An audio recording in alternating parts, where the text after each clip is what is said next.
Shalom, friends, and welcome to our spiritual bite for today. Today is Thursday in the 17th week in ordinary time.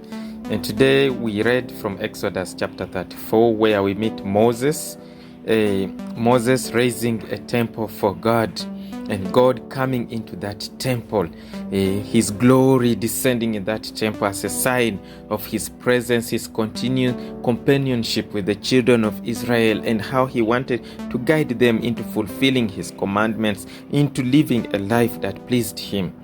You and I also are invited to be able to worship God in spirit and in truth, as Jesus tells us in the Gospels. And how do we do that? Through our prayers, through our generosity, through our praises of God, through our availability, our humility, through our love for others, being able to look at others as God looks us, being able to look at the world with the eyes of God, being able to see what God's will is in our lives, and being able to doing that.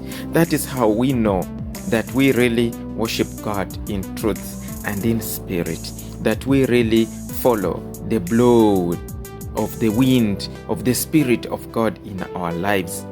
The children of Israel were really obedient after falling into that sin of adultery and rising from it again and receiving the 10 commandments, making the alliance with God.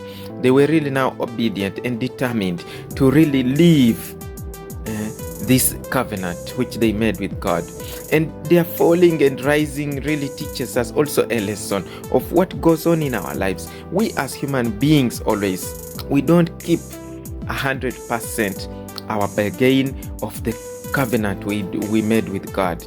We fall into sin and rise again, and God is there to receive us, to forgive us, and help us to move forward again, and instruct us into the new ways that would help us to better live our covenant. Just look into your life, how many times you have fallen and how many times you have risen and started afresh, and God has always been there to welcome you.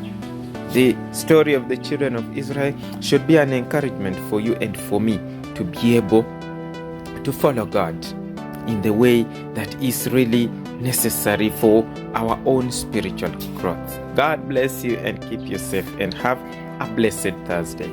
Ciao.